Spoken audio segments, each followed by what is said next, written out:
O ano da morte de Ricardo Reis. Trabalho de análise do ambiente e acontecimentos políticos de Portugal de 1936. Nos anos 30, Portugal era um país com uma agricultura atrasada, pouco industrializado e com uma necessidade de tomar medidas drásticas para diminuir o déficit.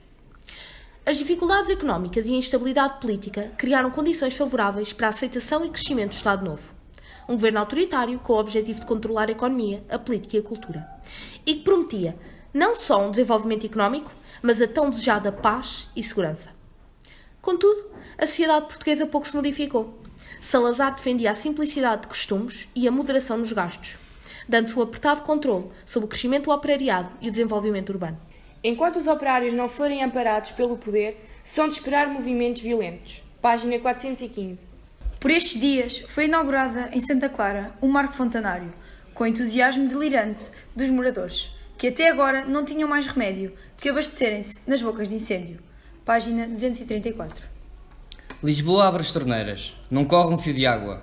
É uma população de galináceos de bico ansioso e asas derrubadas. Página 454.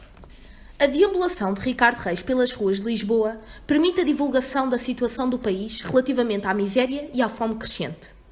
Neste período era organizado tanto a mitra, popularmente conhecida por sopa dos pobres, como o bode, que, introduzida em Portugal pela Rainha Santa Isabel no século XIII, era como uma festividade onde se distribuía comida, presentes e roupa aos mais necessitados. Em 1936, o Estado Novo iniciou a grande reforma educativa. Esta reforma pretendia acabar com a escola republicana, tornando-a num veículo de imposição de valores e de controle ideológico à juventude. Foi também organizado um sistema de propaganda. Desta forma, Salazar conseguiu fortalecer o regime e diminuir a oposição.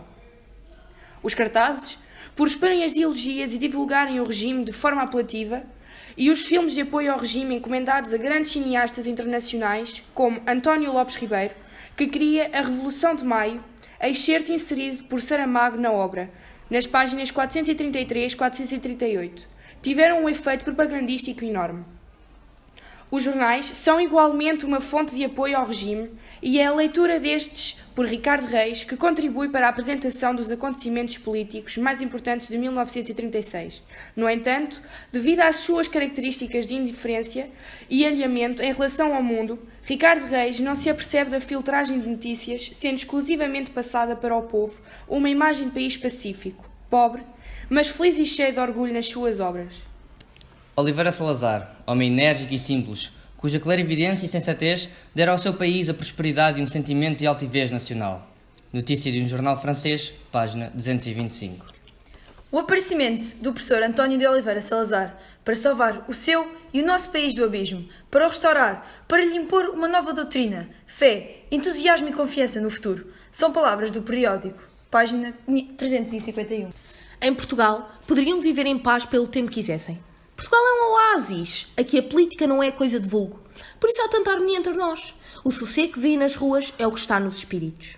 Página 204. São tantos diálogos com Fernando Pessoa, inverosímeis mas críticos, como as contraposições por parte de Lídia, que ajudam a personagem a encontrar a verdade e a descodificar o falso retrato que é feito de Portugal e do salazarismo.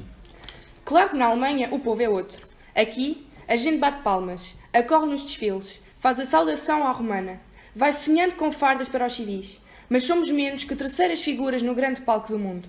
Se vamos à avenida estender o braço à mocidade que passa, uma criancinha inocente que está ao colo da mãe julga que pode brincar com o nosso patriótico fervor e puxa-nos pelo dedo.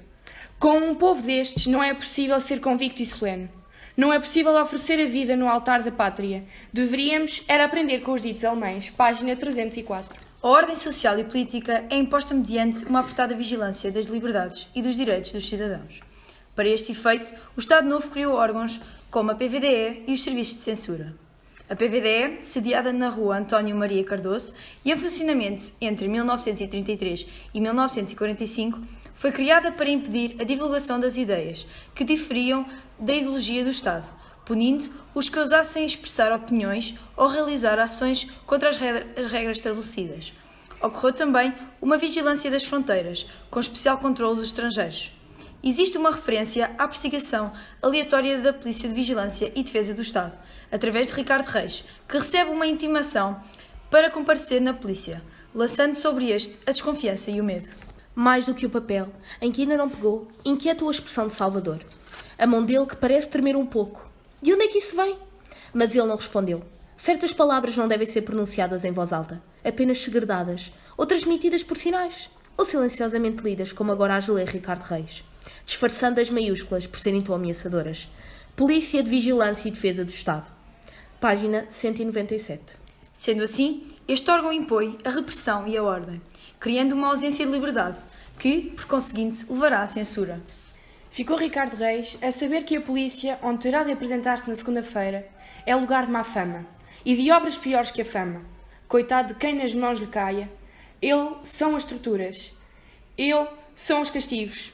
Eles são os interrogatórios a qualquer hora. Página 201. A censura, apesar de instaurada em 1933, só em 1936 sofre um alargamento das suas competências, passando a intervir na fundação, circulação, distribuição e venda das publicações, sendo também proibida a entrada em Portugal de publicações estrangeiras que não obedecem a certos critérios. Em 1936 foi criada a Organização Nacional Mocidade Portuguesa, uma organização juvenil do Estado Novo, com o objetivo de incutir na juventude o sentido de ordem, a disciplina e o culto do dever militar. Decretou-se a criação da Mocidade Portuguesa, que abrangerá cerca de 200 mil rapazes, flor ou nata da nossa juventude, da qual, por decantações sucessivas, por adequadas enxertias, há de sair a elite que nos governará depois, quando a de agora se acabar. Página 431. A mocidade portuguesa era apenas para os rapazes, sendo assim a Oman para as raparigas. E a própria Marcenda ainda vai a tempo de se inscrever na secção feminina. A Homem, obra das mães pela educação nacional. Página 432. Há entre os nossos portugueses muita sede de martírio, muito apetite de sacrifício, muita fome de abnegação. Ainda no outro dia foi dito por um destes senhores que mandam em nós: nunca mãe alguma, ao dar à luz um filho, pode atirá-lo para um mais alto e nobre destino do que o de morrer pela sua terra, em defesa da pátria. Filho de uma puta. Estamos a vê-lo visitar as maternidades, a apalpar o vento às grávidas, a perguntar quando desovam, que já vão faltando soldados nas trincheiras, quais ele o saberá. Também podem ser projetos para o futuro.